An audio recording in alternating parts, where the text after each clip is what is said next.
ابھی فاتحہ کے اندر ایک واقعہ نقل کیا ہے فخر رازی نے کہ امام ابو حنیفہ کا قرضہ تھا ایک مجوسی پر، اور اس سے قرضہ مانگنے کے لیے تشریف لے گئے تو وہاں دروازے پہ بھی کھڑے تھے کہ کہیں سے نجاست آئی اور امام صاحب کے جوتے کو لگ گئی.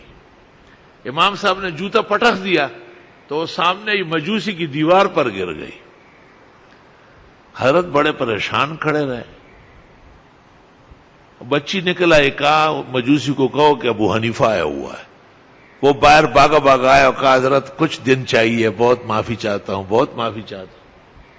آپ نے کہا میں قرضہ لینے اب نہیں آیا ہوں، اب اور کام پڑ گیا، اور صورتحال بیان کی کہ یہ نجاست میرے پاؤں پہ گری تھی، میں نے چھٹک دیا تو دیوار پہ چلی گئی.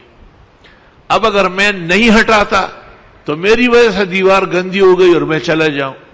غیرت تک اجازت نہیں دیتی، اور اگر میں اس کو ہٹاتا ہوں تو آپ کی دیوار کا چونا بھی گرے گا. اس نے کہا میں اس کا علاج کرتا ہوں، واپس آتا ہوں. وہ اندر چلا گیا، نہایا، پاک کپڑے پہنے اور امام صاحب سے کہا پہلے مجھے کلمہ پڑھا لو. تو امام راضی اس پر کہتے ہیں کہ جس کمال تقوی سے ابو حنیفہ نے اس فکر کو اٹھا لیا، اس کمال تقوی کا ایک مظہر ایمان لانا ہے.